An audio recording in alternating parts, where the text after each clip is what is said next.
Fala, geração, eu sou Israel e nós vamos iniciar mais um Gfire Podcast. Hoje a gente vai falar sobre o livro de Atos e temos um convidado muito especial. Felipe tá aqui com a gente. Beleza, galera? Paz pra todos aí. Muita honra estar aqui com vocês aí. Valeu, hein, gente? Então pega o seu fone e vem com a gente. Felipe, pra gente iniciar então, dá uma visão geral pra gente do que é o livro de Atos. Por que esse livro foi escrito? Legal. Primeiro, né? Eu acho bacana frisar assim, que o livro de Atos é um livro histórico. Por que é um livro histórico? Porque ele é um livro que conta a história da igreja primitiva, registra a história da igreja primitiva, né? Ele traz entendimento de como os primeiros cristãos viviam, de como eles se portavam em muitas situações e trazendo um exemplo para as futuras gerações de cristãos que viriam para frente, né? Até então nós tínhamos um exemplo claro. Jesus era o nosso exemplo, né? Não que ele deixou de ser, muito pelo contrário. Continua sendo o molde, Continua sendo o molde principal, que é Jesus. Mas ele está mostrando exatamente como os primeiros cristãos viviam debaixo daquele ensinamento. De toda a perseguição que teve, de todas as decisões que eles tiveram que tomar em comum e de como o Espírito Santo influenciou na vida comum deles, na vida cotidiana deles. Eu acho que o primeiro fato é entender de que não parou em Jesus. Entende? Tanto é que Lucas ele começa com isso. Eu escrevi, né, até agora o que Jesus começou a fazer e a ensinar. E ele continua os escritos dele falando sobre o que a igreja agora continuou fazendo nos mesmos moldes de Jesus através do Espírito Santo. Então, quando você lê o livro de Atos, você tem de esperar o registro de homens e mulheres que decidiram viver com Cristo e que decidiram viver cheios do Espírito Santo. E é isso que é bacana de a gente pensar. É muito legal a gente perceber que Lucas escreveu uma continuação do Evangelho, né? Sim. Lucas não andou com Jesus, ele escreveu baseado no que ele ouviu e tudo mais, mas o livro de Atos já é relato dele vivendo junto, né? Isso. Algumas partes lá ele tá junto com Paulo nas viagens, né, que são feitas. Isso é muito legal, perceber o que ele aprendeu de Jesus, das testemunhas oculares que foi registrado no primeiro livro e o que ele viveu a partir disso, do que ele ouviu, né? Ele andou muito com Paulo. Agora, você imagina para um homem médico saber que, por exemplo, um jovem Eutico cai da janela. Eu acredito até que ele deu vamos dizer, o parecer morreu. Ele assinou o atestado de óbito. O atestado de óbito tá morto e você vê um cara se debruçar sobre ele, ó, orar por ele e aquele cara ressuscitar. Então você imagina o espanto que não era para ele ver algumas coisas. Ver um homem tão instruído, tão erudito quanto Paulo se propor a passar por apedrejamento, se passar por vários tipos de tortura por amor a um Cristo que muitos não viram. Então aquilo para ele foi espantoso. Porque hoje a gente tem o Google para o conhecimento, né? Então, você quer conhecer alguma coisa, você tem o Google, mas o conhecimento antigamente era muito difundido, muito passado por pessoas, né? Era uma cultura grega da época. Então, a Grécia tinha uma grande influência na cultura. Então, era muito difundido o conhecimento de pessoa para pessoa. Então, você vê uma pessoa como aquela, como Paulo e como outros, abrirem mão da sua vida e dizerem que estão abrindo mão da sua vida por algo maior e darem a sua vida por aquilo. Então aquilo foi impactante ao ponto dele registrar, de querer saber. Tanto é que ele registra sobre a vida de Jesus, ele fala sobre o começo da igreja primitiva. Então aquilo para ele foi algo, deve ter sido algo espantoso, muito fantástico. Não, e é incrível como ele faz parte desse momento da igreja, ele adentra esse momento da igreja num momento de perseguição à igreja, né? Sim. Onde muitas pessoas estão sendo mortas ali pelo governo romano e tal, muitas pessoas estão saindo e esse é um dos motivos do evangelho se espalhar, né? Sim. Jerusalém, Judéia, Samaria e os confins da terra por conta da perseguição, né? Em Jerusalém as pessoas estavam sendo mortas. Até o próprio Tiago, que ficou como líder da igreja ali depois que Jesus subiu aos céus e tal, ele acabou sendo um dos primeiros discípulos a serem martirizados depois de Jesus, né? Sim, sim. Você vê que, por exemplo, né? Tiago começou como líder, né?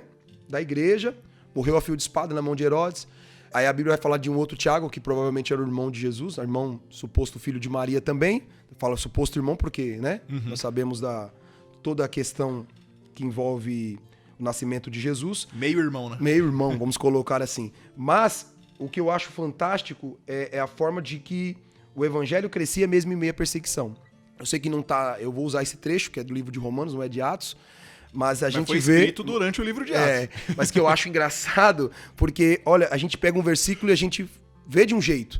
Por exemplo, vem Paulo e fala assim, ó, se confessardes, né? Com a sua boca que Cristo é o Senhor e crê no seu coração que ele ressuscitou de dentre os mortos, você será salvo. Hoje isso pra gente é ir na frente do altar, levantar as mãos e ó, eu creio que Jesus vem em carne e tal. Beleza. Mas pra ele simbolizava a morte. Assumir isso publicamente, Era né? morte. Entendeu? Então, uma vez eu vi um missionário do Iraque e ele falava uma coisa interessante. Pra gente entender Atos, eu acho que o sentimento que ele tinha era bacana. Ele falava assim, cara, hoje no Brasil, ele deu o exemplo do Brasil. Você prega o evangelho e diz que Jesus vai mudar a vida das pessoas. E Jesus realmente vai. Porque as pessoas vão mudar de sentido, o casamento delas vai melhorar, porque eles vão seguir princípios. Sim. Mas aceitar Jesus aqui no Iraque é símbolo de morte. Então, Atos é escrito debaixo de todo esse peso, vamos colocar assim, cara, o cara registrar um livro, o cara confessar Jesus, o cara entrar no caminho, que eram a forma como eles eram conhecidos, cara, tudo isso era um peso de morte. Então, confessar Jesus como seu Senhor e crer que ele ainda confessar que ele ressuscitou de dentre os mortos, cara... Você vai totalmente contra a cultura, você vai totalmente contra o que o governo impõe, né? Sim. E é engraçado, ele escreveu isso pros romanos, Sim. que era justamente o império que estava ali perseguindo os cristãos, né? Sim, sim. Então, eu acho incrível saber que Atos tem toda essa ideia. Ó, cara, vamos mostrar como os cristãos viviam. Poxa, mas como é que eles viveram com tanta perseguição? Foi desse jeito. Foi desse jeito. Ó, como é que eles decidiam viver em meio a uma crise? Foi dessa maneira. Então, quando você acompanha o livro de Atos, você está acompanhando tudo isso, todo esse peso. E o que eu acho legal, que Atos, ele mostra, a gente às vezes vê muito pelo lado dos milagres, né, dos sinais, que é uma coisa que todo homem e mulher de Deus anseia viver, mas se você não entende Atos na sua humanidade, né, que Atos está mostrando muito mais a humanidade do ser humano, muito mais as fraquezas, os defeitos que o ser humano tem, as debilidades, a falta de fé, a falta de crença, do que propriamente exatamente o processo final. Entendeu? Eu dou o exemplo falando de Atos 1, né? Por exemplo, Jesus tinha uma palavra clara para eles, correto? Jesus chegou no fim dos evangelhos e falou, ó, vamos para todo mundo, prega o evangelho a toda criatura, batizando no nome do Pai, do Filho e do Espírito Santo. Beleza, era uma palavra, uma direção. Segunda coisa, mas antes de vocês irem, fiquem em Jerusalém até que do alto vocês sejam revestidos de poder. Jesus falava isso claramente várias vezes. Começa Atos, aí vem os discípulos. Quando o Senhor vai restaurar o reino em Israel? Tipo assim, eles já estão querendo sair daquilo que Jesus tinha. Tanto é que Jesus responde para eles assim, ó, o tempo e a maneira não importa vocês saberem agora, mas... Era tipo, gente, foca nisso daqui. Fica em Jerusalém, ó. Vocês vão receber poder do Espírito Santo. O Espírito Santo vai vir, vocês vão ser minhas testemunhas. Ou seja, se Jesus falar algo com a gente, é uma frase que eu gosto dela, né? Se Jesus te falar algo, o cara não troca de assunto. Se Jesus deu uma palavra pra você, fica nela. Até ele dizer que você tem que ficar nela. É claro. Cara, acho que pra nós que lemos, a primeira coisa é, você tem uma palavra de Jesus pra sua vida, pra aquilo que você tá orando? Cara, você... quer fazer uma faculdade, cara, você tem uma palavra de Jesus para aquilo, você tem uma direção de Deus, porque às vezes a gente vai por aquilo que a gente ganha mais dinheiro, mas na verdade muitas vezes Jesus quer também te dar condição financeira, mas também quer usar a sua profissão para expandir o reino, e às vezes a gente não é a vida comum, entendeu? Pô, Jesus, o Senhor tem uma direção para mim nisso? O Senhor tem algo, o Senhor quer que eu faça algo nisso? Como que o Senhor quer que eu faça isso? Como o Senhor quer que eu faça aquilo? Então, é trazer Jesus para uma vida comum e o Espírito Santo para uma vida comum. Né? E quando a igreja passou a viver isso, a viver debaixo de palavras, debaixo de direções do Espírito Santo, ela vivia algo extraordinário. Era um processo. Você primeiro aprendia a ser obediente e confiar. Confiar naquilo que Jesus estava te dizendo, para depois começar a viver coisas sobrenaturais. Naturalmente, sobrenatural. Você ressaltou um ponto muito importante. Assim, o livro de Atos ele não traz... as pessoas, os humanos, como superpoderosos. Sim. Né? Muito pelo contrário, ele ressalta bastante as falhas das pessoas ali no meio do caminho, né? Sim. Justamente para mostrar que tudo que acontece é pelo poder do Espírito Santo e não pela pessoa em que o Espírito Santo está agindo, né? Exatamente. E isso é legal porque a gente consegue se colocar nesse contexto, né? A gente vive numa sociedade muito rápida, a gente quer as coisas muito rápido. A gente lê o livro de Atos ali, 28 capítulos, a gente acha que tudo aquilo aconteceu do dia pra noite. Verdade. Né? Pô, no sábado tava assim, na segunda-feira o mundo já tava transformado. Não, mas foi uma jornada de anos ali, de transformação de anos, né? Uma caminhada... Imagina que quando a Bíblia, Atos fala da Ásia, a gente pensa Ásia, a gente pensa em Japão, China, né? Coreia. A Ásia era o mundo antigo inteiro, era a forma que era chamado o mundo antigo inteiro. Então imagina que aqueles homens, eles conseguiram mudar o mundo antigo inteiro. Por que mundo antigo? Por exemplo, O Brasil, a América do Sul, a América foram descobertos muitos anos depois. 500 anos. Há 500 anos atrás o evangelho já estava... Entendeu? Já estava expandido na Europa, que era chamada de Ásia porque era um império, né, que Roma estava dominando na sua maior parte. Sim, só pra galera ter ideia, a região ali que Atos fala sobre as viagens de Paulo, hoje tá ali Iraque, Irã, Síria, ele passou pela ilha de Chipre, passou pela Grécia, passou pela Itália, passou pela Turquia, é um espaço grande ali. Você pensa num espaço grande hoje. Hoje você tem um carro que anda 200 km, você tem um avião, barco. O cara andava a pé, meu. Andava ou de jumento, mula, né? ou de mula, a pé. Então, não dava, cara. Então, você imagina anos e anos seguindo essa direção e perseverando nela. O que eu acho bacana, eu acho que Atos 1 já é um recado do que é todo o livro. Por quê? Eles tinham uma palavra, certo? Ficar em Jerusalém até que do alto você seja um revestido de poder. A Bíblia fala que Jesus apareceu da sua ressurreição para 500 homens de uma só vez. Então, você conta que a comunidade tinha 500 pessoas no início. Mas só 120 homens no cenáculo receberam, né? Viram o som, né? Veemente, impetuoso, tiveram aquela experiência das línguas e tal. 120. Significa que pessoas já não perseveraram ali. E outra coisa interessante... E o tempo nem foi tão longo assim, entre a 50 promessa de Jesus e a vinda do Espírito Santo, né? Então, a galera não aguentou esperar um pouquinho, né? Menos da metade permaneceu. Se você menos da metade da metade. Se você parar, deixa eu ver se eu posso estar errado, mas é isso mesmo. Menos da metade da metade. E no meio do caminho ainda, é duas coisas que eu gosto de frisar bastante em Atos. Um dia Pedro, acho que eles estavam meio assim orando, acho que estavam esperando, acho que não estava para eles não estava acontecendo. Aí Pedro se levanta, é claro que a Bíblia fala, e levantando-se Pedro se levanta e fala, cara, eu li aqui que a gente tem que colocar alguém no lugar de Judas. Tava errado? Não, eles teriam que colocar alguém no lugar de Judas. Mas não era exatamente aquele o momento correto. Até porque ele esqueceu de um detalhe simples, né? Foi Jesus quem chamou os 12. Sim. Jesus ia chamar aquele que faltava pra completar a conta, né? E óbvio, e eu acho tão claro como o ser humano a gente tem que entender uma coisa, que é intimidade e o que são regras. É tanto que eles estão tão longe que eles começam a colocar um monte de regra. Tem que ter andado com Jesus, tem que ser testemunho ocular, tem que ser isso, tem que ser aquilo. Eles começam a colocar alguns princípios para que aquele homem... Tanto é que só sobra 2, tipo assim, cara, você não serve. Os caras ainda jogam sorte, né? Aí sobra 2, vamos jogar sorte aqui para ver quem dos dois é. Cara, era um costume judeu jogar sorte, se você vê muito isso no Velho Testamento, era um costume. Mas você vê que era para eles fazerem uma coisa clara, simples, esperar. Orar e aguardar. Orar e aguardar. Orar e aguardar. E eles não conseguiram naquele tempo permanecer e começaram a criar títulos e cargos. E eu acho que eu mostro o que é a igreja com o Espírito Santo. Uma igreja transformadora, uma igreja influente, uma igreja que transforma a sociedade, uma igreja que converte 5 mil homens de uma vez.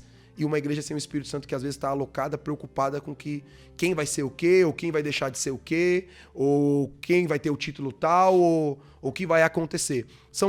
Acho que esse é o recado claro da igreja. O que é?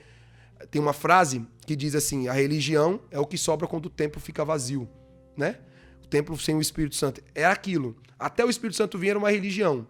Aqueles passos 50 dias, eles ficaram numa linha muito tênue de se tornar mais uma religião, certo? De ser mais um.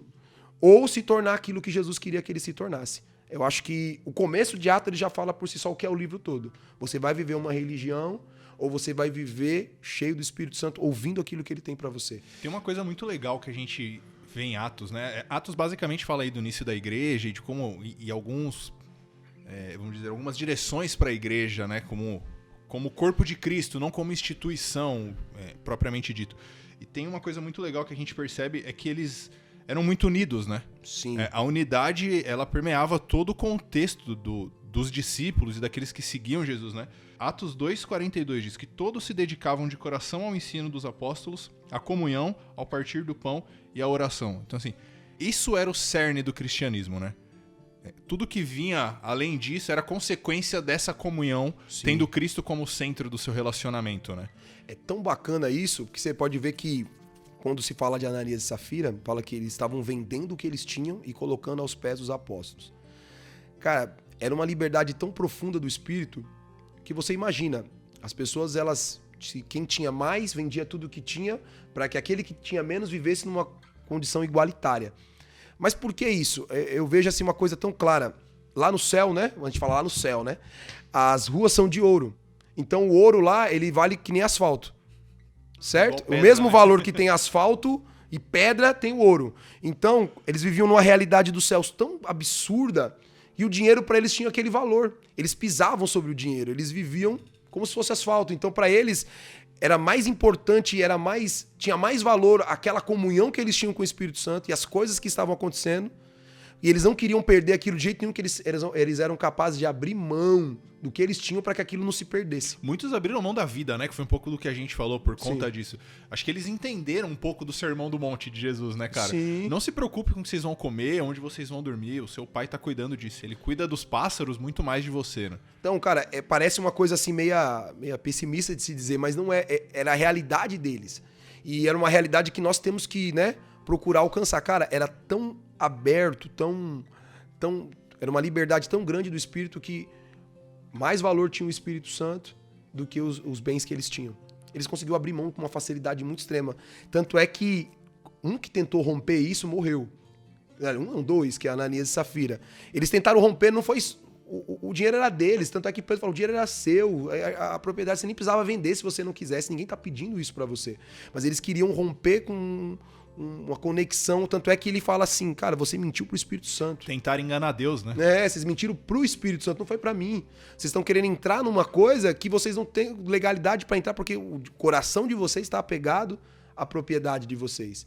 Então, é tão claro isso que eles morrem, né? Eles morrem porque é o salário do pecado.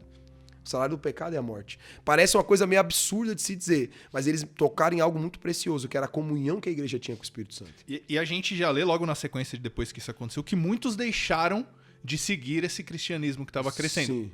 Mas, por outro lado, muitos se achegaram e com muito mais afinco, né? Eles perceberam o quanto era real aquilo, né? Cara, não é uma brincadeira. Isso, temor caiu sobre a igreja, né? E a gente não entende, às vezes foge da nossa compreensão, porque a gente tá numa cultura meia diferente da deles. Sim. Essa cultura cara, você trabalha, você ganha, quem mais tem, mais pode. E é uma cultura, não deixa de ser a cultura do nosso país ou do nosso mundo, né? Mas eles conseguem mudar a cultura deles, a mente deles, a cultura do céu se estabelece ali. E eu acho que às vezes quando a gente começa a entender isso e começa a entender que isso aconteceu com homens comuns, né? Tanto é que as pessoas que eram conhecidas do caminho, a maioria delas eram pessoas indoutas, que não tinham estudo. Eram pessoas simples. O evangelho era conhecido como o evangelho dos simples. Não eram pessoas estudadas, cheio de títulos acadêmicos. Não, eram pessoas simples, comuns. Né? E essas pessoas comuns começaram a mudar a sociedade à sua volta. As pessoas começaram a olhar diferente para eles. Tanto é que as pessoas tinham alegria, viam, né, eles com bons olhos. Mesmo aqueles que não seguiam falavam, não, cara, mas os caras são... Não dá pra tocar nos caras, que os caras tem alguma coisa diferente. Entendeu? A não ser o governo, que começou a ter uma situação diferente e tal, mas tirando eles, as pessoas, os outros habitantes em comum olhavam pra eles com outros olhos. E eu acho Cara, que você falou uma coisa muito legal, e que a gente pode fazer até um paralelo e trazer um pouco pra nossa realidade, né? A gente pensa em Pedro, em João, em Tiago, essa galera que era realmente mais simples, pescador, viveu a vida ali no mar, filho de carpinteiro, e eles ficaram como liderança da igreja, porque eles falavam com poder, né? Eles falavam com o Espírito Santo. E a gente, até pra entrar um pouquinho em Paulo, né? Paulo era diferente dessa galera. Paulo era um cara estudado. Paulo era um cara que cresceu ali aos pés do melhor professor que tinha na época. Era um cara que, vamos colocar pra nossa realidade aqui, já tinha um mestrado, tinha um doutorado. Ele era um cara considerado. E a gente vê que, cara, não depende do que você conhece ou do que você tem, mas do Espírito Santo que tá em você. E ele usa os dois extremos. Sim. Né? E o que eu acho engraçado é que se você parar, tem um paradoxo aí. Os judeus que eram conhecidos aí, vamos dizer assim, pela lei, eles foram evangelizados por um indouto.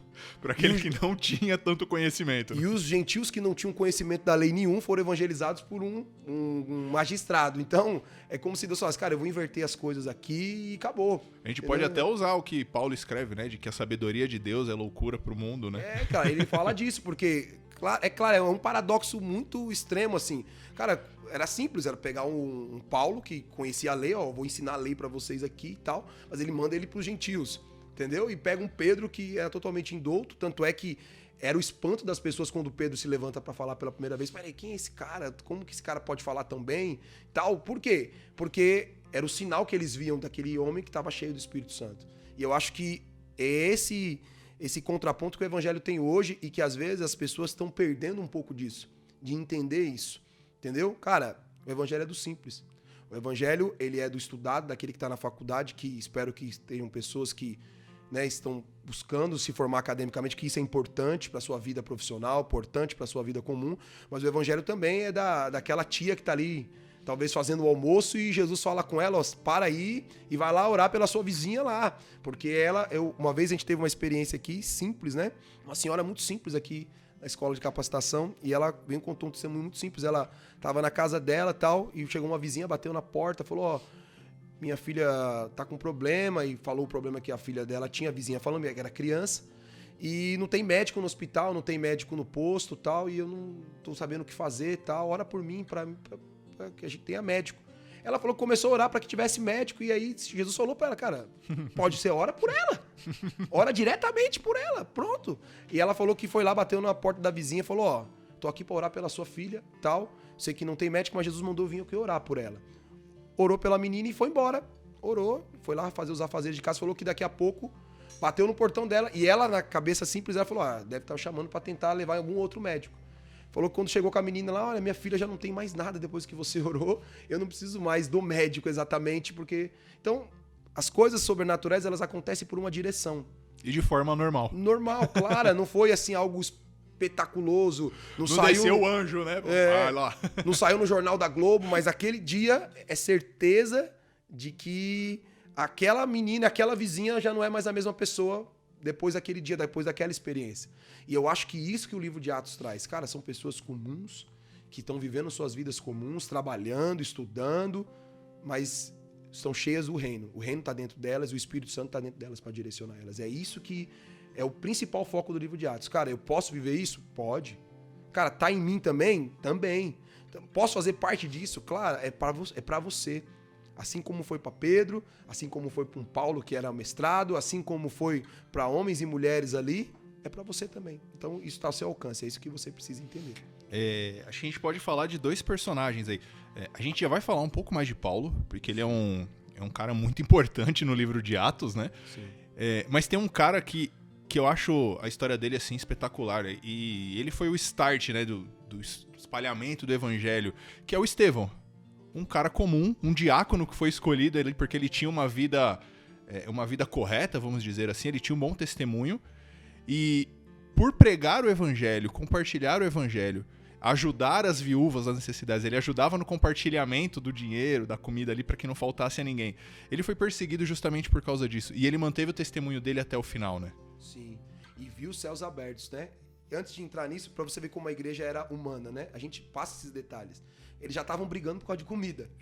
É verdade. Era a realidade, porque fala assim, não, as viúvas gregas não estão sendo assistidas, as viúvas hebreias estão favorecendo, já estavam levantando, praticamente a levantar, vai ter a igreja dos gregos e a igreja dos judeus. A gente tá falando do começo do livro, capítulo 5, 6 ali. Eles já estavam brigando, tipo assim, questionando, aí os apóstolos sabiamente falaram, cara, eu não vou deixar a palavra para cuidar desse assunto. Então, separa aí homens, né? De boa reputação, cheio do Espírito Santo. Cara, era uma multidão dos que criam. Tanto é que tinham 5.000 pessoas numa mensagem só. Cara, mas veja bem, separa então homens, ele não fala um número, separe homens cheios do Espírito Santo de boa reputação. Cara, só 7. 5.000 num dia, 3.000 no outro, escolheram 7. 7 de uma multidão numerável. 7 pessoas. Então, por quê? Quando se entra num padrão de escolha, e eu acho que é um versículo que eu gosto muito também, aliás, a Bíblia inteira, mas fala assim, muitos são chamados, mas poucos escolhidos. Eu gosto de usar esse versículo, eu gosto de dar aquele exemplo da bacia de tomate. Cada um gosta de um tomate de um jeito, mas quem está escolhendo o tomate ali é Jesus. Então ele tem um padrão de escolha. Então ele vai lá e escolhe de acordo... E às vezes dentro dessa escolha, é que a gente tem que estar dentro desse padrão para viver. Então são 7 pessoas. Parece algo assim surreal, mas é verdadeiro. E dentre essas 7 pessoas, no outro dia, Estevão já tá lá operando sinais, prodígios, maravilha. Cara, mas ninguém vê a história como um todo. A história do crescimento, ninguém sabe como ele se converteu, não tá contando ali qual é a trajetória, o que ele aprendeu, o quanto ele assentou para aprender e o tanto que ele se dedicou a perseverar. Porque ele é questionado pelos religiosos, ele sabia que iria morrer, ele traz uma das melhores mensagens que a Bíblia tem, porque ele consegue explanar o Velho Testamento todo. Ele consegue explicar tudo e trazer pro final e falar, cara, vocês são incircuncisos de coração, o coração de vocês sempre teve endurecido, tanto é que há tanta verdade naquilo que ele falava, que eles rangiam os dentes. Ele falou, cara, não tem outra alternativa. Eles não continuaram a discussão, eles foram para matar. Porque eles sabiam que certamente não iria ter argumento para contestar com ele. E a perseverança dele é tão profunda que ele consegue ver os céus abertos. Cara, Estevão era um jovem. Jovem, comum. diácono, não era apóstolo. Não tinha um cargo, não tinha um superpoder, ele não estava em evidência. Não estava nas regras lá que os próprios apóstolos colocaram, não era testemunho, não estava em nada. Ele simplesmente estava com o coração dele em Jesus. E ele queria aquilo, ele queria viver um pouco mais do que os outros. Entendeu? E ele conseguiu ser evidente numa multidão e estava entre essas 7 pessoas. E outra coisa que eu acho legal, não que fazendo, né, puxando a sardinha para os diáconos, mas o primeiro mártir da igreja é um diácono e o primeiro evangelista que sai para fazer aquilo que sempre era a igreja para fazer, a igreja tinha que sair dos muros de Jerusalém, mas até então ela não tinha saído. Aí vem aquela famosa história. Então Jesus falou, então vamos mandar uma perseguição que eles vão ter que sair de um jeito ou de outro. Que aí vem a perseguição, que pode-se dizer também nos nossos dias que bem essa pandemia que está acontecendo também, que às vezes a igreja se acomoda, aí vem algo sobre o mundo que, vamos dizer assim, hoje tem pregador de tudo quanto é jeito, todas as formas, estamos aqui fazendo um podcast, ou seja, hoje abriu-se muitos leques para uma coisa que a gente poderia ter feito antes, mas às vezes a comodidade não nos deixa fazer, entendeu? E aí vem Filipe, que é o primeiro que prega fora dos muros de Jerusalém, que também é um diácono.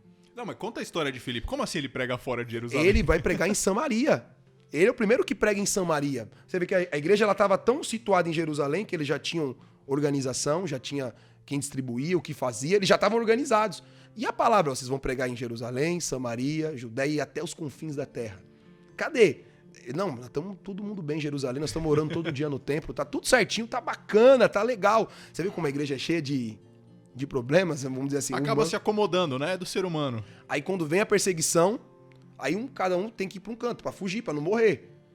Filipe cai em Samaria. Não, e só pra gente lembrar, Samaria era aquele lugar que os judeus não entravam. Não entravam. O cara tá com medo de morrer, ele tinha que entrar em algum lugar, certo? Ele entrou lá e começou a pregar. Enquanto ele pregava, ele não estava fazendo uma campanha de libertação, ele estava pregando, os demônios corriam. Enquanto ele pregava, os Nem demônios expulsava, corriam. nada? Nada, ele estava ensinando. Ensinando os demônios correndo, cara. É como se ele falasse, cara, eu tinha que estar aqui antes. Eu tinha que estar fazendo isso aqui. Por que eu não estava fazendo isso aqui antes? Simples, às vezes a comodidade nos ofusca da voz de Jesus. Jesus já tinha dado uma palavra. Cara, já estava claro. Ó, já todo mundo treinado, agora vamos embora. E o Espírito Santo já veio. Era no outro dia para Samaria. Era para Pedro já olhar para João, você vai para Samaria, você vai para Judéia, você não, eles não, peraí, vamos ficar um tempo aqui, vamos continuar ganhando as pessoas. Beleza. Só que um tempo Jesus falou, não, vou levantar uma perseguição aí. Peraí que eu vou fazer esse povo ir. E eles começaram, e tanto é que Pedro e João, quando ficaram sabendo o que estava acontecendo, falou, a gente tem que descer lá, né, cara? Vamos lá ver. Vamos lá ver o que está acontecendo. Aí eles falam assim, aí impõem as mãos sobre os novos convertidos e eles são cheios do Espírito Santo. Uma coisa legal de se dizer, Israel, é que a prioridade da igreja com os novos convertidos, a primeira coisa, o cara aceitou Jesus, cara, você precisa ser batizado do Espírito Santo.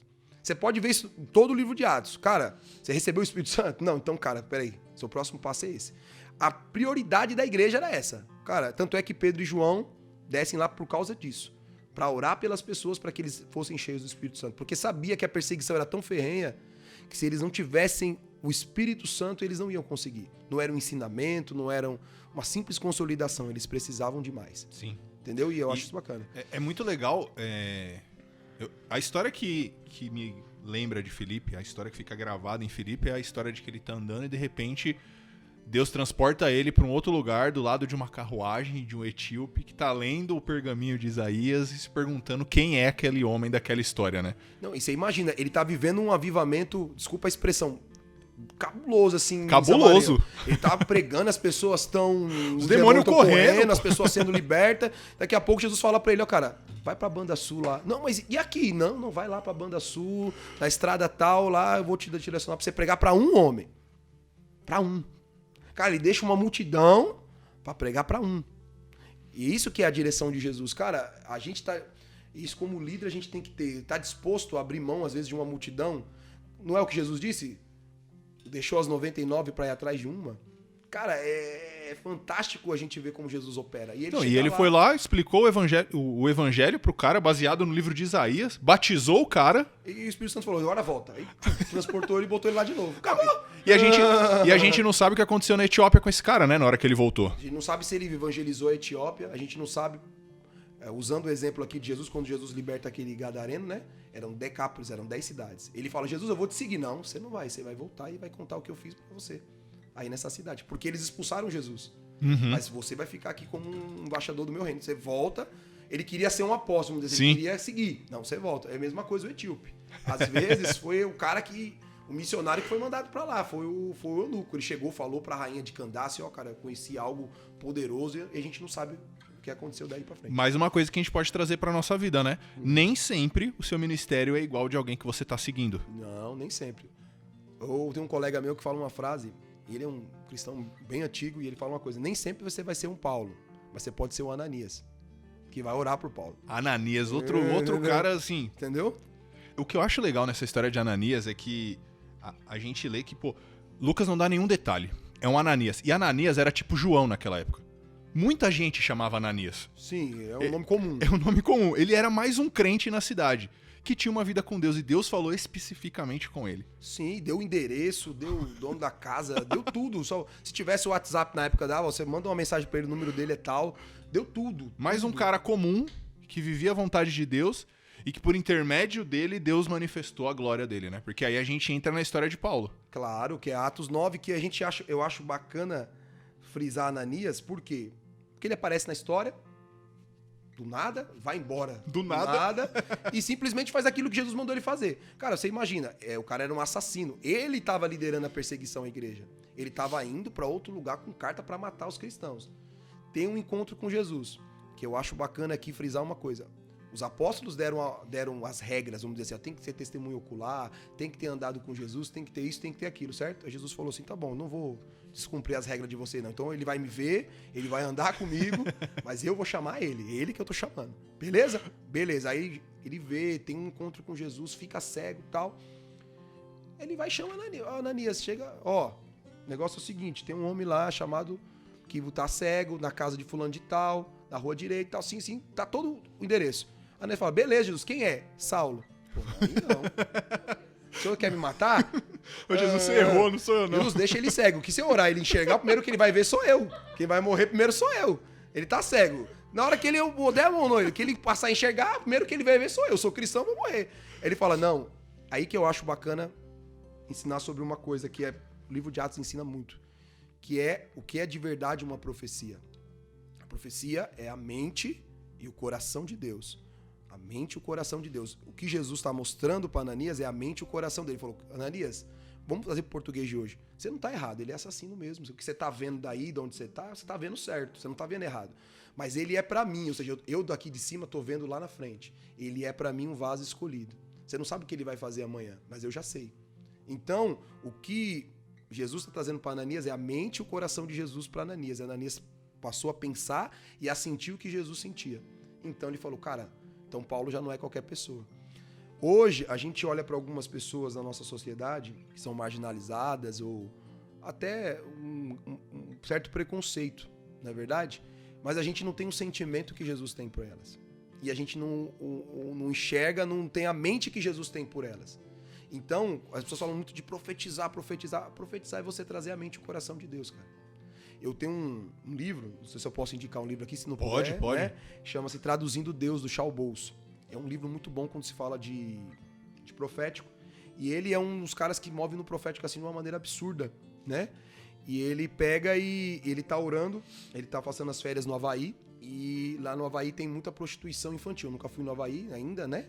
Mas lá tem muito, segundo ele conta no livro. E ele falou que passa e vê uma jovem conversando com outros adolescentes, e com certeza ela estava ali para se prostituir. E ele falou assim, cara, me deu uma vontade, eu saí de perto da minha família e fui até aquela jovem e falei, cara, você sabe que não é isso que Jesus... Você não nasceu para isso, não foi para isso que Jesus te criou, não foi para isso que Jesus te ama. Ela falou, então é para quê que eu nasci? Eu falei, cara, a gente só tem uma maneira de descobrir. Aí um cara pega na mão dela, na frente dos adolescentes, e começa a orar com ela. E falou que aquela menina tem um twin, dá um grito, e ele fala, o que aconteceu? Eu falo, cara, eu tenho certeza que eu nasci para ser uma cozinheira. Ele fala, como que você sabe? Eu, cara, eu não tenho, veio uma convicção no meu coração.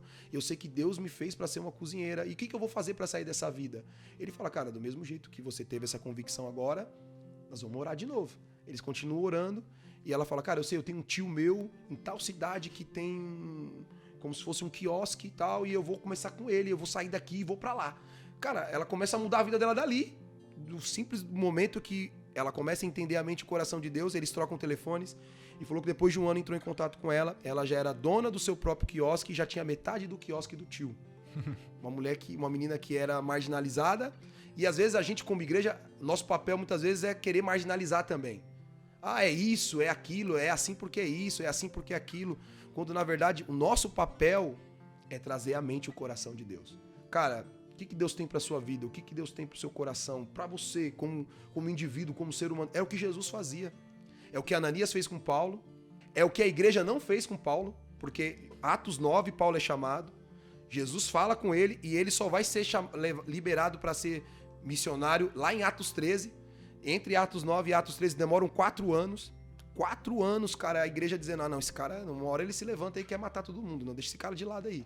E não, nesses 4 anos, Paulo entendendo de novo as coisas, né? Ele tem encontros com Jesus, né? Todo o entendimento que ele tinha de quem era Deus teve que ser desconstruído e acertado, né? Pra entender que realmente quem Jesus era, né? Jesus usou aquele tempo como um preparatório.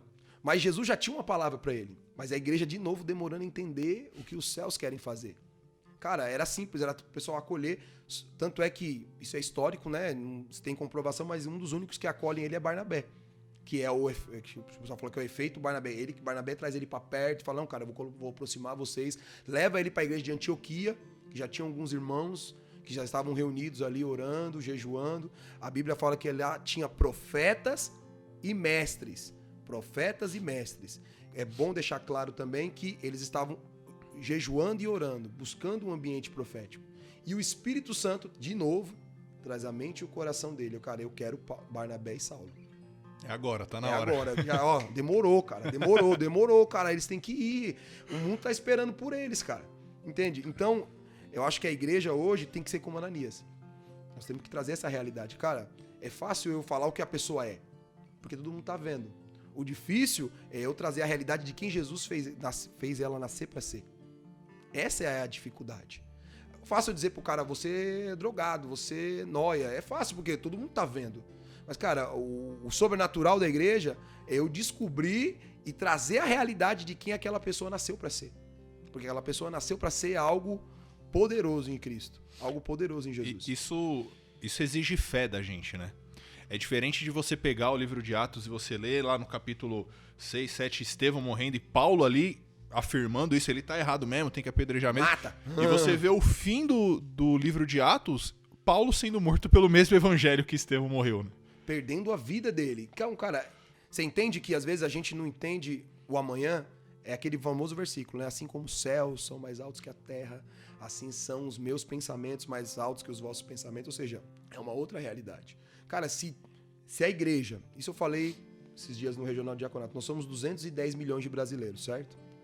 22% e 23% são evangélicos, certo? Cara, se aqueles homens conseguiram mudar a sociedade... 7, 12. Sendo quem são, trazendo a realidade de Jesus, trazendo... Cara, o que 42 milhões de pessoas não podiam ter feito nessa nação? É muito ajuntamento, às vezes, e pouca vida. Então a gente precisa ter essa vida. Essa vida é uma coisa que precisa ter. Cara, você na sua profissão, um é professor, o outro é médico. Cara, lá você é Jesus. Lá você é Jesus, cara. Lá você pode ser médico, mas você é um médico como Jesus seria. Você é um professor como Jesus seria. Você é alguém... Tá certo que, às vezes, a gente, como ser humano, falha, erra. E nós estamos dando exemplo do livro de Atos aqui. Uhum. Mas, cara, o maior do tempo é a gente tentar ser o mais parecido com Jesus possível. Eu acho que isso é o mais bacana. Lembrar, você disse no começo aí, lembrar de que, cara, a gente precisa viver aqui na Terra como a gente vai viver no céu, na nova Sim. Terra. Amém, isso é da hora. E lá, cara, tudo que a gente precisa é Deus. Então aqui tudo que eu preciso é Ele. Nem o sol a gente vai precisar lá. Nem o sol. O próprio Pai e o próprio Cordeiro vão iluminar a cidade.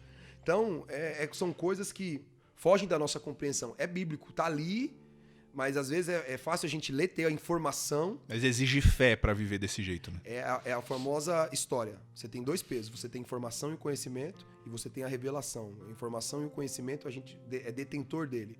Como nunca antes na história, talvez.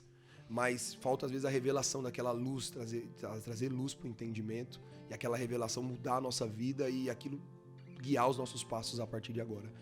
O que eu falo que os últimos anos, para mim, tô falando como ser humano, como pessoa, foram anos de revelação mesmo.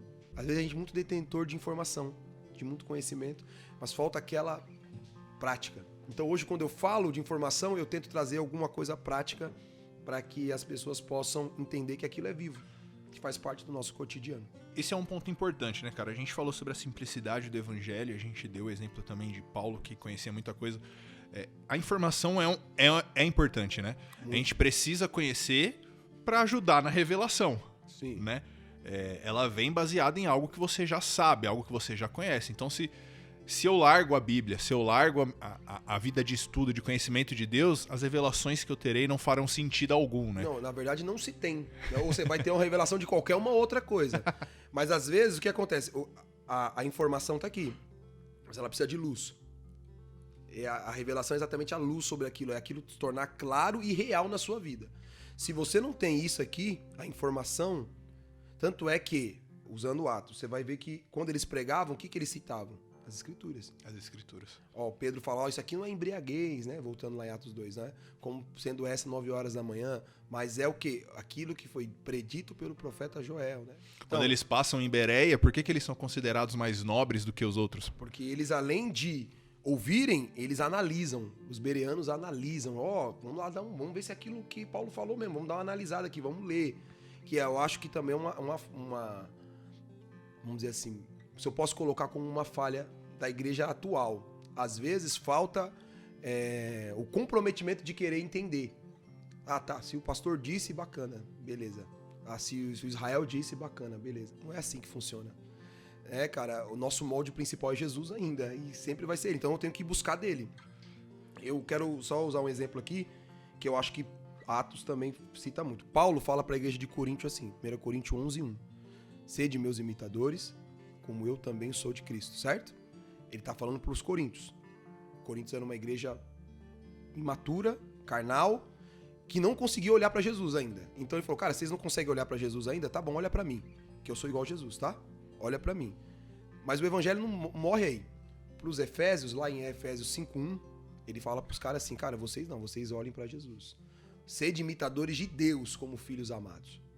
Então, não olha, Paulo já não está falando, olha para mim mais não, vocês já aprenderam a olhar para Jesus, agora olha para ele. Começa a olhar nas escrituras, começa a buscar algo mais, cara. Você não pode estar parando em alguém, você não tem um mediador entre Deus e vocês, não tem. Então, o evangelho, Atos também mostra isso, que por mais que nós tenhamos lideranças eclesiásticas que são importantes, né, e tem que ser respeitadas e honradas, né, a Bíblia fala sobre isso no livro de Hebreus, mas o evangelho é para todos. Aquele que chega, o menorzinho, que talvez não tenha tanto conhecimento, mas o Espírito Santo é para ele e não vai ser menos do que aquele que tem 15 anos, ou menos do que aquele... Cara, tanto é que Deus podia ter falado com Pedro, com Paulo, mas não, vou falar com Ananias. Vai ser ele que eu vou levar lá. E acabou. E aí foi a escolha de Jesus e é simples assim. Então, galera, Bíblia na mão, que a revelação que a gente precisa tá lá. Tá lá, toda a base tá lá. Eu acho que quando a gente fala, isso tá entrando em outras coisas, mas a maior autoridade profética é as Escrituras. Não tem profeta maior que a Escritura. Ah, um profeta vai profetizar... Não, peraí. Faz que nem Bereia. Peraí. Tá bom, você tá profetizando, como você tá ouvindo tanta coisa nos últimos dias, tal dia vai acontecer isso. Peraí, calma. Vamos ver se isso aqui tá de acordo com o coração de Jesus mesmo, se é Jesus que tá fazendo mesmo. Vamos dar Quer conhecer Jesus? Conhece a palavra, cara. Eu acho que isso é o mais bacana, né? Legal. Você comentou aí de Coríntios, de Éfeso. Fala um pouquinho mais pra gente sobre a transformação que o Espírito Santo causava nos lugares que Paulo passava, né? Porque Paulo foi o cara que realmente tirou o evangelho daquele bloco ali de Jerusalém, Samaria e Judéia, né? Paulo foi pro mundo, né? Sim, que ele que cumpriu a palavra, né? Vamos dizer assim, outros também foram indo, de exemplo de Filipe, mas é muito transformador você ver que em cada lugar ele tinha uma forma de lidar. né? Eu gosto muito de quando ele tá em Atenas. Porque, cara, imagina, ele vai chegar lá na Grécia e ele tá vendo lá... Ele não pode chegar lá e falar da lei judaica. Ele não pode chegar lá e falar, um Jesus que é filho de Deus. Que Deus? Eles tinham inúmeros deuses. A mitologia grega tem inúmeros deuses. Né? É o Olimpo, como eles me falam. Aí ele vê um altar lá, o Deus desconhecido. Aí ele dá um estalo e fala, não, tá vendo esse altar aí, o Deus desconhecido? É esse Deus que eu vim pregar pra vocês. E ele pega uma porta dentro da cultura dos caras e começa a expor o evangelho dentro da cultura dos caras. Isso é muito louco. Ele traz Jesus de uma forma que eles consigam entender, né? Isso, e dentro da cultura deles. É isso que eu acho bacana, fora da normalidade, assim, que é a transformação. Lá alguns creem, ele tá no Areópago, né? Ele tá entre dois níveis de eruditos, né? Diferentes, pessoas que acreditam de forma diferente, e eles discutiam muito, usavam o Areópago para poder discutir ideias. E Paulo tá lá no meio dos caras falando de Jesus. Não, e aí, gente, assim, a gente precisa de novo entender o contexto. A gente tá falando do berço da filosofia. Isso. Sócrates, Aristóteles, tinha acabado de passar por lá. Tinha passado há poucos anos que essa galera tinha morrido. Então, é aquela galera que gosta de pensar, questionar, falar e tal. E Paulo chega e faz eles... o cérebro fritar ali, né? Não, o grego, o Paulo usa essa expressão, o judeu pede sinal, o grego sabedoria, né? E o cara tá usando da sabedoria pra pregar pros caras. Tanto é que muitos... esse cara é louco, outros não, outros acreditam, né? E entra o convencimento do Espírito Santo, mas ele começa a trazer essa realidade pros caras. Cara, é assim, funciona dessa forma, e é desse jeito. E aquelas transformações, elas vão ocorrendo de uma maneira muito clara, né? Tanto é que tem cidades que ele entra, que, por exemplo, foi falado muito bem, que ele queria ir para algumas cidades e o Espírito Santo impedia ele de ir. Impedia, né? Mas nesse impedimento... Ele deu um contorno por aquela cidade e acabou ganhando as cidades circunvizinhas. E quando ele ganhou todas as cidades circunvizinhas, aí o Espírito Santo permitiu que ele entrasse na cidade do meio. Era uma estratégia. Era simplesmente... Não que aqueles não merecessem um evangelho. Mas não era o momento. Não era o momento. Eu prefiro fazer o entorno para quando você chegar no meio, você conseguir alcançar todas essas pessoas. Eu acho bacana que o evangelho de Paulo era baseado no Espírito Santo. Atos 19 fala que Apolo ganhou a cidade de Éfeso. Apolo ganhou os Efésios. Ele fala assim, cara, foi Apolo que pregou, Paulo ensinou. Aí Paulo vai lá na cidade, vai participar de um culto, né? Acho que ele fala, aqui já tá evangelizado. Chega numa conferência lá. Fala que eles cultuavam numa calçada, né? E a história conta 12 pessoas. Aí ele participa do culto e no final só faz... cara, tem uma coisa errada. Acho que ele pensou, tem alguma coisa errada aqui.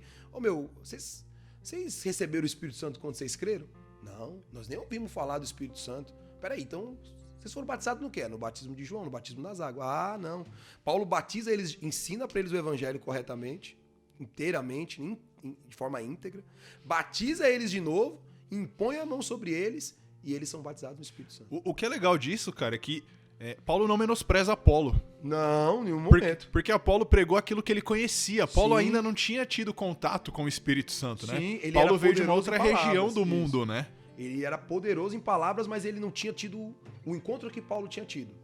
Então ele fala, não, mas vocês ouviram sobre o batismo de João, mas aí ele começa a ensinar e é tão claro, tão verdade isso, que eram 12 homens, eu não sei quanto tempo eles ficaram ali, sendo os 12, mas depois daquilo começa um grande avivamento em Éfeso, a ponto de que a escola de Paulo fica estando durante 2 anos ali, e pelos objetos pessoais do cara era feito milagres e começou... Causa uma revolta na cidade, né? Revolta.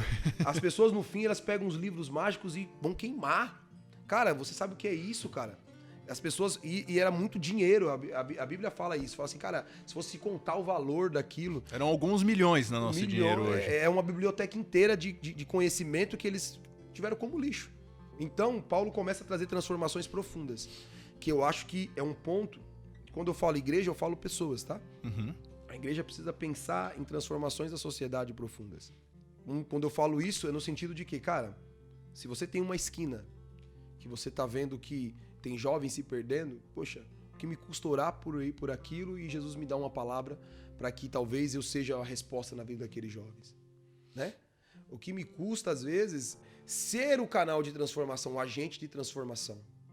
Paulo é um agente de transformação em muitos lugares. Ele chega em Malta, ele é um prisioneiro. Ele tá numa ilha de Malta. Ele é um prisioneiro, cara. Ele chega lá, as pessoas estão com disenteria, né? E ele vai lá, cara, e começa a orar pelo povo, o povo começa a ser curado, ele começa a pregar o evangelho, aí vem uma cobra e morde, o cara fala assim, cara, esse cara deve ser algum condenado, se ele escapou do naufrágio... A justiça divina aí. A justiça divina quer matar esse cara, ele sacode a mão, joga no fogo e continua. Cara, é tão incrível as transformações, aonde Paulo passava, tanto é que ele fala muito isso, fala assim, cara, o meu evangelho é um evangelho de, né, não é de palavras de persuasão humana, mas com demonstrações de espírito e de poder. Então, tanto ele trazia palavras de Deus, quanto ele demonstrava através das atitudes o poder de Deus. E Paulo é muito frequente nisso, né? Eu gosto muito de uma frase de Paulo que ele diz em uma das igrejas que ele passa, que ele diz, cara, eu nada fiz saber entre vocês a não ser Cristo e este crucificado. Puxa, isso é muito cabuloso. A gente vê que Paulo dialogava com a cultura, mas ele não se moldava à cultura por onde ele passava. Sim. Né? Mesmo falando com a cultura e trazendo uma forma das pessoas entenderem, a mensagem dele era essa, Cristo e esse crucificado, e todo o valor que isso tem envolto, né? Cara, era simples, o evangelho dele, por mais pesado que poderia ser, com todo o conhecimento que ele tinha, você imagina o que seria ouvir um Paulo, né? Se tivesse uma conferência hoje, ouvir um Paulo, dentro do seu conhecimento, né? Todo o conhecimento que ele adquiriu de Gamaliel e tal, mas ele resumir, ele falar numa das epístolas assim, cara, eu sou hebreu de hebreus, sou fariseu. Ele começa a colocar os títulos dele, ele fala assim, mas peguei tudo isso e fiz como esterco, para que eu possa ganhar Cristo. Isso aqui tudo não significa nada se eu não tiver Cristo. Significa só o seguinte, talvez eu compararia com uma árvore. O que um esterco serve para adubar o que é importante? Isso aqui é só adubo, mas a árvore é Cristo que está crescendo dentro de mim, é o reino. Cara, eu acho isso fantástico. E eu acho que isso é o nosso sentimento. Às vezes as pessoas até nos compreendem mal por não entender, às vezes não entender algumas coisas, não ver algumas coisas da maneira que as outras pessoas veem. Mas quando você tem encontros com Jesus, cara, quando você começa a viver coisas com Cristo, algumas coisas que você achava que tinha valor, elas não têm mais. Elas perdem totalmente o valor. Por mais que para alguns sejam valorosos, e hoje eu aprendi a respeitar. Tipo assim, cara, pra você é valioso isso, bacana. Mas eu quero isso aqui, ó. Pra você é bacana isso aqui, beleza. Você tem total direito. Mas pra mim isso aqui é bacana. Eu quero viver isso. Eu quero transformações verdadeiras. Quero transformações profundas. Eu quero que minha profissão transforme o mundo. Eu quero viver sinais. Eu quero viver milagres. Eu quero que os enfermos sejam curados. Eu quero pessoas sendo salvas. E eu quero vivenciar o reino de Deus, né? É viver na terra a realidade do reino de Deus. Exatamente, né? E o que eu quero falar aqui, eu vejo com uma passagem pra gente entender o que Paulo estava disposto a passar, é quando ele chega em Troade, que ele tá com aquela mulher endemoniada, né? Tá lá dizendo, eles são os homens, né, que apresentam o caminho da salvação. Paulo faz um bem pra ela, que é libertar ela do demônio. Os homens que tinham lucro com aquela menina, eles mandam prender, açoitar, né? E eles prendem ele num pé de tronco, açoitam, né? Não era um açoite comum, né? Coisinha de marcar a pele, eram coisas que judiavam muito da pessoa, né? Que as pessoas se feriam muito. Mas, cara, aquele cara tava cantando. Ele e Silas estavam cantando, estavam agradecendo a Deus. Sabe Deus o que eles estavam cantando? Mas estavam cantando, dizendo, Deus, eles estavam adorando. E o sentimento da igreja era esse. Cara, voltando um pouquinho, Pedro é preso, certo? No outro dia o cara fala pra ele, amanhã cedo você morre. Pensa, cara, qual é o sentimento? Cara, você saber que amanhã cedo você tá morto. Cara, o cara vai dormir, mano. O cara vai dormir, mano. O cara pega, põe a cabeça e pensa, o cara vai dormir, mano. Mano, quem dormiria numa condição comum, cara, amanhã você vai morrer. Cara, você vai tentar orar, você vai tentar fazer qualquer coisa. Cara, ele tava dormindo tão profundo que o anjo sacode ele umas 2 vezes. Cara. Fala assim, cara, acorda, cara, tem um povo orando por você não vai morrer agora não. Cara, a consciência deles pela vida deles, a vida deles estava entregue totalmente na mão de Cristo. A gente vê que não era da boca pra fora que Paulo fala, viver é Cristo e morrer é ganhá-lo. Não, cara, ele tava dormindo. Aí o anjo, eu acho que ele tava meio sonolento, ainda o anjo passa pelas portas. Ah, cara, vai embora, você tá livre. Percebe que tá no meio da cidade. Vai embora, você tá livre. Cara, você não vai morrer agora. Cara, é algo pra mim que a gente fala, tal, e as pessoas, né, dão ênfase, cara, mas eu trago pro meu cotidiano, cara, eu trago pro meu normal. Cara, não é normal. Se alguém chega pra alguém que dá um diagnóstico, cara, daqui a 3 meses você vai morrer, o cara já se desespera. O cara vai querer fazer, vou fazer tudo que eu queria fazer e não fiz. Sei lá, o cara sabia que ia morrer no outro dia cedo. O cara tava dormindo. Cara, isso é confiar a sua vida na mão de Deus, Cara, né? amanhã eu vou morrer? Ah, cara, então tá bom. E entra numa coisa que eu gosto muito, que Atos fala, apesar de o João Batista não estar em Atos, mas eu gosto muito daquele texto porque me faz pensar dessa maneira. Quando o João Batista ele manda perguntar, né? Esse é o Cristo? Né? Ou devemos de esperar outro? As pessoas julgam, falam, cara, ele se entristeceu, ele perdeu a fé. Mas, cara, a pergunta dele era simples. Ele sabia que ele veio para preparar o caminho do Messias. Pronto. Cara, eu tô morrendo aqui. Cara, e se aquele não for o Messias? Não, vai lá e pergunta para ele. Se ele for o Messias, eu posso morrer. Era o sentimento dele. Aí, manda falar para João. Tanto é que quando Jesus responde ele, fala para ele, né? Os cegos estão enxergando, os surdos estão ouvindo. E bem-aventurado aquele que não se escandalizar em mim. Quando o pessoal sai para dar notícia para ele, Jesus começa a elogiar ele. Fala, cara, vocês viram um caniço ditado pelo vento, eu vou dizer, vocês viram muito mais que um profeta. É o maior homem nascido de mulher, não nasceu homem. Por quê? Porque Jesus viu a fé dele. Jesus viu o sentimento dele. Cara, e quando chegou a notícia, aí ele falou, beleza. Tô pronto pra morrer. Quiser arrancar a cabeça agora, arranca, eu já cumpri meu propósito. Isso é demais, você saber que você cumpriu o seu propósito, que o que vier a partir disso é lucro, né? Lucro, é o que Paulo fala, que é o versículo que você usou. Cara, é lucro. Viver é Cristo, né? O morrer é lucro. É lucro. Eu já tô lucrando porque eu vou me encontrar com ele. E eu acho que nisso ele tava ali cantando e acontece um grande sinal, um grande milagre, um terremoto, vem, abre as celas e eles não vão embora. E eles não vão embora e não deixam ninguém embora. Tanto é que o carcereiro vem pra se matar. Falou, cara, abriu a cela, todo mundo se aproveitou pra fugir. Fala, não se mata, estamos todos aqui. Paulo, meu amigo, que tava pastoreando a galera, né? Falou, não, agora abriu a cela, mas ninguém vai embora, vocês são prisioneiros. Fica aí que a gente tá no louvor ainda. Fica aí que o culto não acabou. Fica todo mundo lá. Você entende, cara? Aí ele pega e fala, cara, eu vou me matar, porque qual o prisioneiro que não queria ir embora? Se a cela abrisse hoje, uma cela... Eles ficam todos lá fazendo o quê? Não é a presença de Jesus aquilo? Cara, o cara convence todo mundo que... Não, vocês são... tudo bem, Jesus perdoa vocês, mas vocês têm que cumprir a pena de vocês. Fica todo mundo aí dentro. A cela abriu, mas ninguém sai.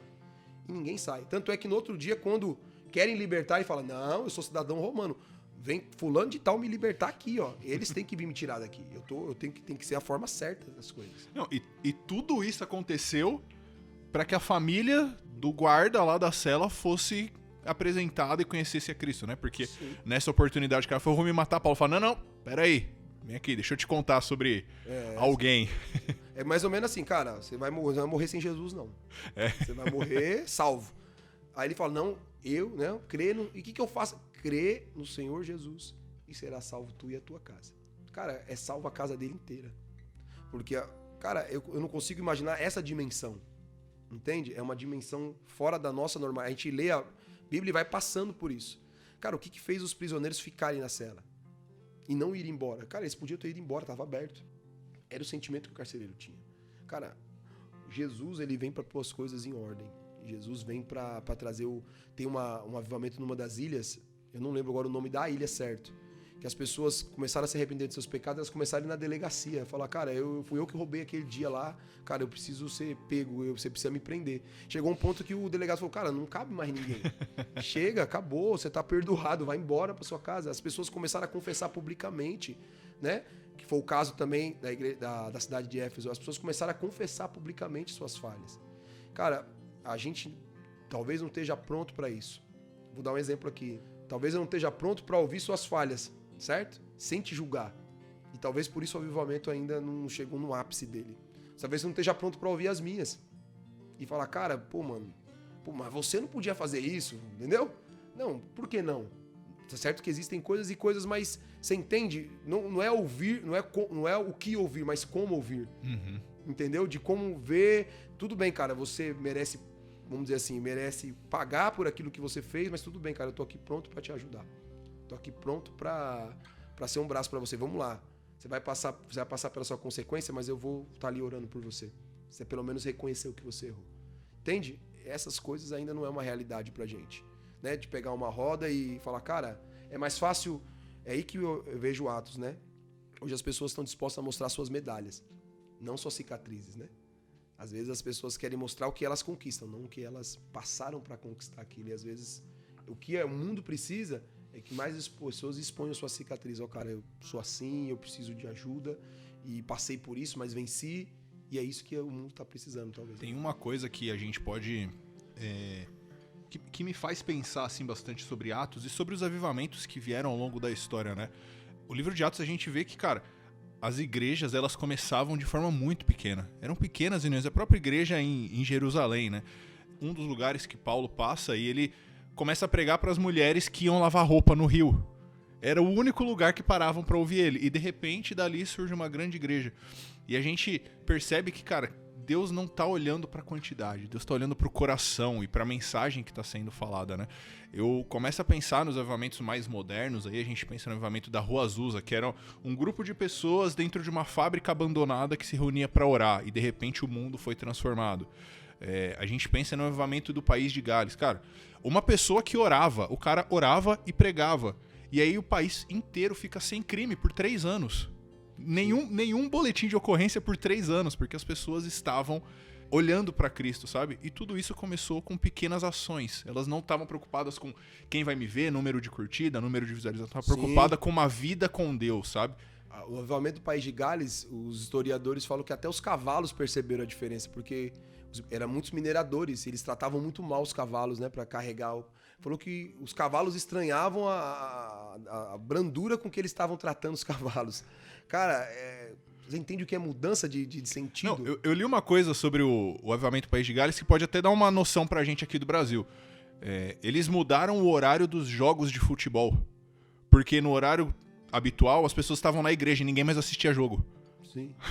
Você imagina isso, cara? Parar, não, o jogo não vai ser mais às 4 porque 4 é hora do culto. Nós estamos interrompendo, nós estamos competindo com uma coisa que não dá pra competir. Nem os jogadores queriam jogar naquele horário. Pois é, entendeu?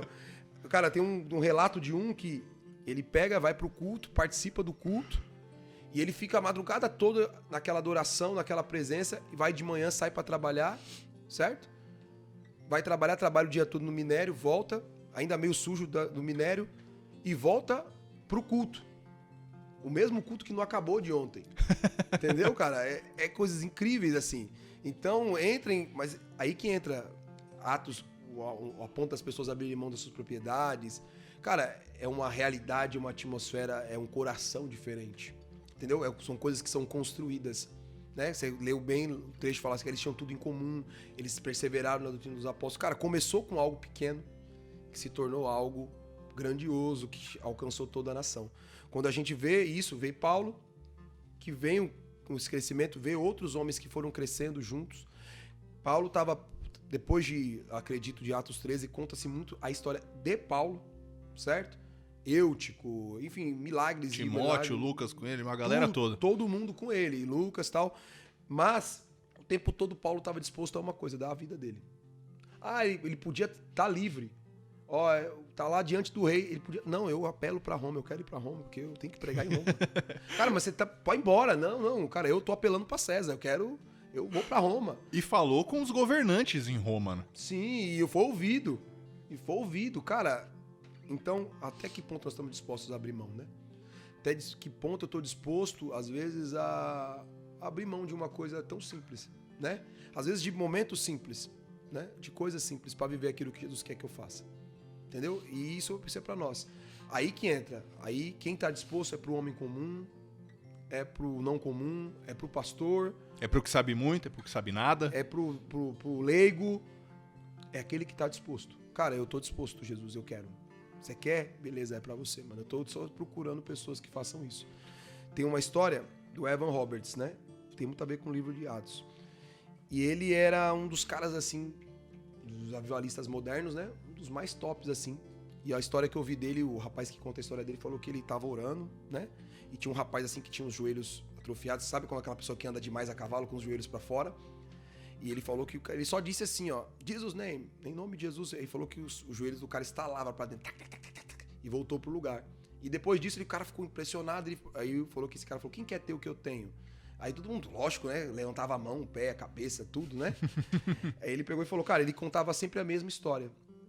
Ele falou que um dia ele teve um sonho, que Jesus estava chamando ele pro ministério. E ele acordou de manhã, olhou pra mulher dele e falou, cara, Jesus tá me chamando pro ministério, eu vou largar meu emprego. A mulher dele, tá bom. Aí ele foi, largou o trampo dele no banco e foi. Lógico que aquela era a realidade dele e aquilo que ele tinha pra viver. Beleza. Quando ele começou a viver aquilo, ele começou a ficar com tempo ocioso, porque não é que nem hoje. Ele tinha uma igreja pra pregar e ele ia pregar onde? falou assim, cara, para mostrar para Jesus que eu não quero ficar sem fazer nada, eu vou fazer o seguinte. Às 8 horas que eu trabalhava, eu vou orar. Eu vou entregar em oração. Aí ele falou assim que na primeira hora, ele já tinha orado pela Etiópia, pela África, pelo mundo todo e tinha passado só 1 hora. E o que ele fez? Ele começou a orar em línguas o restante do tempo. Começou a orar em línguas o restante do tempo, orar em línguas, orar em línguas, orar em línguas, orar em línguas. E todo mundo ficava espantado, porque ficava muito tempo orando em línguas. Ele só levantava para almoçar e voltava para dentro. Fazia como se fosse o trabalho dele. E as pessoas falaram, o que você tá sentindo? Ele falou assim, a mandíbula cansada e a garganta seca. É o que eu sinto. Nada, ele não sentia nada. Ele só tava lá porque ele se propôs.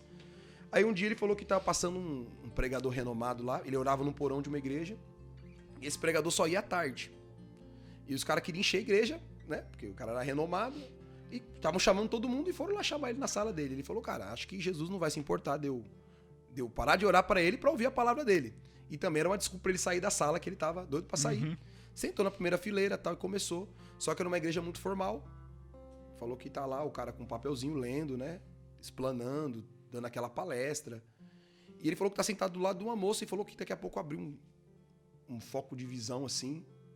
E ele falou que via um fêmur, como se fosse uma obstrução no fêmur. E ele fechava o olho e abria e via a mesma visão. Falou que ele olhou pro lado, tinha uma mulher com o pé em cima da cadeira, com um problema na perna. Ele foi lá, falou, a senhora tem um problema na perna, assim, assim, assim? Tenho, é desse jeito? Tenho. Ele falou, posso orar? Aí a pergunta, posso orar pra ela, na cabeça dela de tradicional, quando ele chegar em casa, à noite, ele vai orar por mim. A cabeça dele, eu vou orar aqui agora. Aí ela pegou e falou, pode. Aí ele se levantou, pegou na perna dela e fez aquela oração suave, né? Em nome de Jesus, começou a orar e falar tal. Falou que o pessoal começou a parar de prestar atenção na reunião. O pregador renomado falou, alguém tira esse rapaz daqui, tá atrapalhando. Falou que o obreiro do rapaz demorou demais. Quando ele chegou, a perna da mulher já estava restaurada. E a mulher pulando, gritando, falando, e todo mundo parou, e o rapaz sentou, porque ninguém mais ouvia, parou de ouvir ele naquele instante. Todo mundo queria ver um milagre. Aí daqui a pouco falou que soou uma coisa na cabeça da mulher. Falou, se Jesus fez por mim, Jesus quer fazer por todo mundo. Esse rapaz aqui, ele vai orar por vocês. Aí falou que o pessoal fez a fila pra ele começar a orar, ele começou a orar, ele falou que pôs a mão na cabeça do primeiro. Aí falou que ele tava sentindo a cabeça da pessoa, ele orando, daqui a pouco ele falou que não sentia mais nada debaixo da mão dele. Falou, poxa, que rapaz mal educado, né? Foi embora no meio da oração. Falou, quando ele abriu o olho, tava um rapaz no chão, ele orando por outro. E isso foi se repetindo e as pessoas sendo curadas. E aí ele se empolgou. Jovens, vem pra frente que eu vou orar pra vocês serem batizados no Espírito Santo. E começou a orar. No final ele chorava. E ele falava assim, cara, Senhor, quem sou eu? Quem sou eu para que o Senhor fazer o que o Senhor fez hoje? Ele falou, simples, meu filho, você... Todas aquelas horas que você estava passando e orando em línguas, você estava construindo algo. Às vezes pra gente falta o construir, né? A gente quer o público, mas não quer o secreto. Ele tava, aquelas horas, ele não estava sentindo aparentemente nada, mas ele estava construindo algo. E se tornou um grande avivalista e evangelista do nosso tempo. O Evan Roberts é o do avivamento do país de Gales, o país que ficou 3 anos sem boletim de ocorrência. Então, são coisas fantásticas, né? Então... A gente tem que entender e trazer essa ideia. Se eu estiver confundindo o nome, me perdoa, mas é um deles. E eu até depois trago o nome deles. Mas eu vejo que hoje para nós falta essa construção. Essa construção falta para nós e falta para que a gente chegue naquilo que... E Atos mostra isso. Uma igreja que construía isso. Através da oração, do jejum, através de coisas simples. Eu acho que um dos maiores recados assim, que fica em Atos é que, cara, Jesus ele não melhora a sua vida, ele transforma a sua vida. Isso. É uma outra vida depois que você tem ele, né? Tem que ser, você não pode ser só um bom cidadão, né? Exato. É outra coisa, é uma outra pegada. Então eu acho que é isso que fica pra gente e que a gente medita e traz isso como uma realidade pra gente, né? O que eu vejo hoje é uma galera toda envolvida e querendo isso. Nos próximos anos, as trevas vão aumentar muito. Nós estamos vendo aí. Mas ao mesmo tempo que as trevas aumentam, a luz também vai brilhar mais. Então tá vindo uma galera aí cheia de disposição, né? Até vejo seu trabalho com o pessoal lá do legado e eu acho aquilo muito bacana, porque é a galera que vai vir, não só eles, mas como uma galera aí, não importa idade. Jesus não vem buscar, uma parte da igreja vem buscar uma noiva. Mas eu tô vendo uma galera toda dedicada a se voltar para isso, a se voltar para isso aqui, para Atos. Se voltar, cara, eu quero isso aqui. Eu não quero outra coisa, eu quero isso. Então é isso que vai fazer toda a diferença. A luz vai brilhar muito mais porque vão ter pessoas dedicadas àquilo que Jesus quer fazer. Eu acho que é isso que é o recado que Atos fica. Cara, que papo bom, velho. Eu não sei se pode, mas eu quero orar de verdade. Posso orar pra galera que vai ouvir. Claro, por vocês. claro. Eu queria muito orar, porque não tem outra maneira, né, da gente viver aquilo que Jesus tem. A não ser que Jesus desperte isso no nosso coração. Até o desejo de a gente adorar a Deus vem dele. Sim. Então, eu acho que eu quero fazer uma oração simples, tá? Jesus, obrigado. Eu quero te agradecer pela Júlia, pelo Arthur, pelo Israel e por cada um que está ouvindo aqui, Jesus. Eu quero te pedir só uma coisa, Senhor. Que não seja um papo só para ser mais algo porque eu estou aqui ou porque teríamos que fazer isso. Não. Te peço que de verdade, Senhor, o Senhor coloque mais do Senhor em cada palavra que foi dita, para que cada pessoa que ouve tenha o seu coração ardendo, Senhor, pela tua presença. E de verdade, Senhor, que ao olhar para o lado, ele veja a necessidade do outro e ele possa ser a resposta dessa necessidade, Senhor. Que ao olhar para essa pessoa do lado do seu emprego, ou talvez que está andando nesse coletivo junto com ela, Senhor, ela veja uma necessidade e que Jesus vai trazer uma resposta através dela. Eu te peço isso porque isso é o Evangelho. O Evangelho é vivo e ele está dentro de nós através do Espírito Santo. Que o teu reino se expanda e que ele cresça. É só o que eu te peço. Em nome de Jesus, amém. Amém. Felipe, muito obrigado. Cara, foi uma conversa, assim, animal. Que isso. Então E é isso aí, galera. Compartilha com todo mundo esse áudio, compartilha com todo mundo esse podcast, porque isso tá muito enriquecedor. E, cara, lembra assim, Deus quer transformar a sua vida. Quando você lê o livro de Atos, isso que você lê lá também tá disponível para você viver na sua vida, né? É isso que Deus quer. Ele não quer que o livro de Atos seja mais um livro na história. Por isso o livro de Atos não tem final, inclusive, exatamente. né? Não tem uma bênção apostólica, não tem nada. É Atos 21, ato lá, não encerra. Não encerra porque continua na gente. Continua na gente, tá continuando até hoje. E você que seja um protagonista dessa história, né? Que você tenha as suas histórias, que você seja como Felipe e que haja outros eunucos, que você seja como Paulo e que haja outras meninas que também sejam libertas, enfim, que haja outras igrejas como a igreja de Éfeso, enfim, que hajam outras pessoas e que nós sejamos a resposta para essas situações aí. Primeiro, agradecer também, Israel, obrigado. Você fez o papo ser bacana, ser leve, porque gravar não é fácil, mas quero te agradecer de verdade aí, agradecer ao Arthur e a Júlia também por estar aqui. Valeu, gente. Obrigado, viu? Valeu, pessoal.